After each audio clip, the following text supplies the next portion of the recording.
बिस्मिल्लाहिर्रहमानिर्रहीम। लाखों करोड़ों दुरूदो सलाम मोहम्मद मुस्तफ़ा सल्लल्लाहु अलैहि वसल्लम और आले मोहम्मद पर। मैं हूँ उमर दराज गोंदल। आज इतवार का दिन है, छुट्टी का दिन है, लेकिन खैबर पख्तूनख्वा में आज छुट्टी का दिन नहीं था। उसकी वजह क्या है कि खैबर पख्तूनख्वा असेंबली का इजलास आज बुलाया गया था और उस इजलास के अंदर खास बात यह थी कि जो मखसूस सीटों के ऊपर बनने वाले MPs हैं, जो 25 के करीब नशिस्तें हैं, आज वो तैयारी के साथ असेंबली में आए हुए थे। और मकसद क्या था? मकसद ये था कि उनका आज हल्फ हो जाता, ओथ टेकिंग हो जाती और वो बाकायदा तौर पे असेंबली के मेंबरान बन जाते और हाउस मुकम्मल हो जाता। और इलेक्शन कमीशन के शेड्यूल के मुताबिक कल 21 तारीख को बाकायदा तौर पे इलेक्शन का जो प्रोसेस है वो हो जाता। तो सेनेट की 11 नशिस्तों के ऊपर जनरल सीटें और सारी मिला के और एक ज़िमनी इलेक्शन सीट के ऊपर, तो 12 सीटों के ऊपर सेनेट के अंदर कल इलेक्शन होना था खैबर पख्तूनख्वा के अंदर, और एक सीट के ऊपर पंजाब में इलेक्शन होना था। लेकिन क्या इस सिलसिले में हो सका इजलास और उनका ओथ हो सका?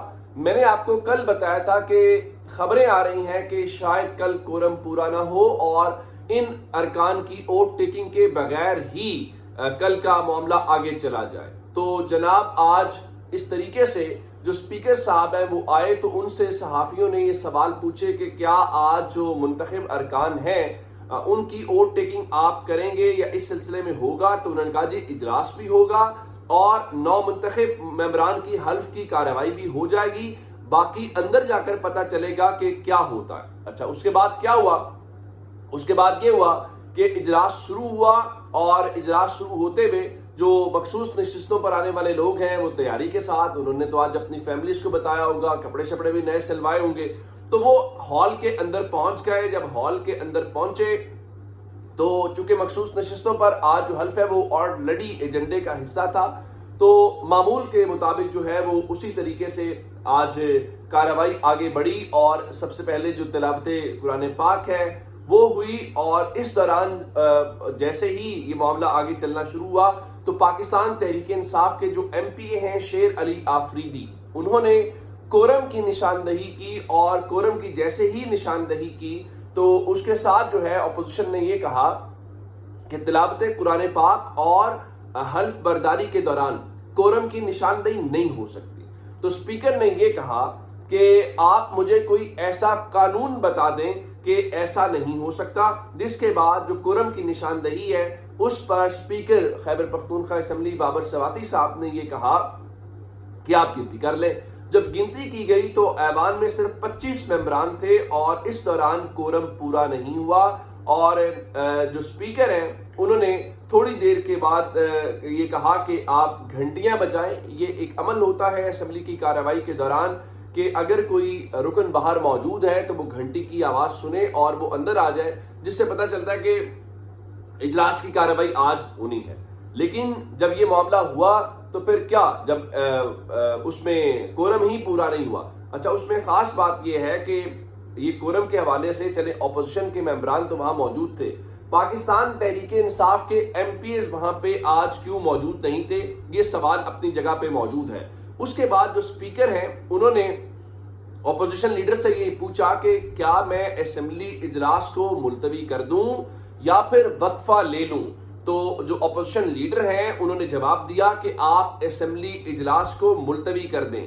तो स्पीकर बाबर सलीम सवाती साहब ने कहा कि कोरम पूरा नहीं हुआ तो मैं इजलास को 24 जुलाई तक मुलतवी कर रहा हूं। उसके बाद जो स्पीकर हैं वो अपनी चेयर से उठकर चले गए। लेकिन इस दौरान जो ऑपोजिशन है वो ऐवान के अंदर बाकायदा तौर पे एहतजाज करती हुई दिखाई दी। अब सवाल ये है कि पहली बात कि क्या ये फिक्स्ड मैच है, क्या ये प्लानिंग के साथ हो रहा है?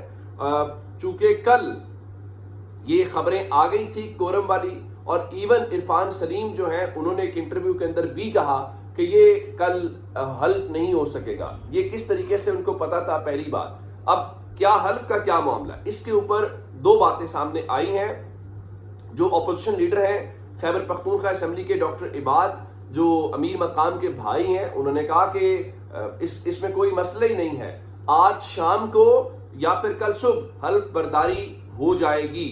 تو اس کے بعد اطلاعات یہ ہیں کہ اپوزیشن جو ہے وہ آج chief justice Peshawar high court سے رجوع کرے گی، اور اگر چیف جسٹس نے مخصوص نشستوں پر ارکان سے حلف لے لیا تو کل معمول کے مطابق جو الیکشنز ہیں وہ ہو جائیں گے، اور اگر کل یہ نہیں ہوتا تو پھر کل الیکشن نہیں ہو پائے گا۔ اس کی وجوہات کیا ہیں؟ اس کی ایک وجہ یہ ہے کہ خیبر پختونخوا اسمبلی ہو یا کوئی بھی اسمبلی ہو، اس کو چونکہ اسمبلی کو پولنگ سٹیشن کا درجہ دینا ہوتا ہے، جیسے کہ پنجاب اسمبلی کو دیا گیا، تو ایوان ایک قرارداد منظور کرتا ہے اور اس قرارداد کے ذریعے آپ اسمبلی الیکشن کمیشن کے حوالے کر دیتے ہیں اور اس کو پولنگ سٹیشن کا درجہ دے دیا جاتا ہے۔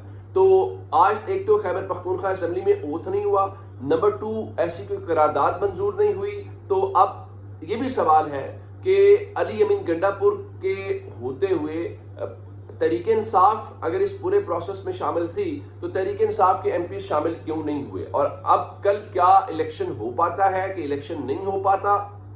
یہ بڑی امپورٹنٹ سوال ہے۔ میرے خیال سے اگر اپوزیشن کا اوتھ نہ ہوا تو الیکشن کمیشن کسی صورت الیکشن جو ہے وہ نہیں کروائے گا۔ اب کون کس کے ساتھ کیا کر رہا ہے، اس میں جو ذرا اسٹیبلشمنٹ کے ماؤتھ پیس ہیں انہوں نے پہلے ہی آج شو ڈالنا شروع کر دیا تھا، تو انہوں نے کہا کہ کچھ ایسا نہیں ہوگا، جو صوبائی اسمبلی کا حلف ہے وہ آج ہی آئین میں جو متبادل طریقہ کار ہے اس کے مطابق ہو جائے گا۔ لیکن اس میں امپورٹنٹ بات یہ ہے کہ کورم پورا نہیں تھا، اسپیکر تو اس حوالے سے موجود تھے، اور اس کے بعد اسمبلی کا اجلاس ملتوی ہوا ہے، ختم نہیں ہوا، اسمبلی ان سیشن ہے۔ تو کیا اسمبلی کے ان سیشن ہوتے ہوئے chief justice Peshawar high court oath لے سکتے ہیں؟ یہ ایک بڑی اہم بات ہے۔ اور پھر اوتھ کے دوران ایک اور بات، جو سارے معاملات ہیں، کیا یہ پلان کے ساتھ اس کو آگے ایکسٹینڈ کیا جا رہا ہے الیکشن کو؟ میں آپ کو ایک بات کہنا چاہتا ہوں، عرفان سلیم جو کینڈیڈیٹ ہیں سینٹ کے، جن کو ناراض امیدوار کہا جا رہا ہے، وہ کیا کہہ رہے ہیں؟ ان کا بتانا یہ ہے کہ بھائی 25 سے 30 ایم پی ایسے ہیں، ان کے مطابق انہوں نے ان سے رابطہ کیا ہے، نہ صرف رابطہ کیا ہے بلکہ اپنی حمایت کا یقین دلایا ہے۔ اب اگر ایسی صورتحال ہے تو پھر اس کا مطلب یہ ہوا کہ یہ تو وہی صورتحال ہے جس میں تحریک انصاف کے ایم پیز کے متعلق میں آپ کو کہہ رہا تھا کہ وہ بجائے اس کے کہ کسی زردار کے ساتھ کھڑے ہوں، کسی سرمایہ دار کے ساتھ کھڑے ہوں، وہ نظریاتی طور پہ اپنے لوگوں کے ساتھ کھڑے ہوں گے، تو پھر تو بالکل صورتحال مکمل طور پہ تبدیل ہو سکتی ہے۔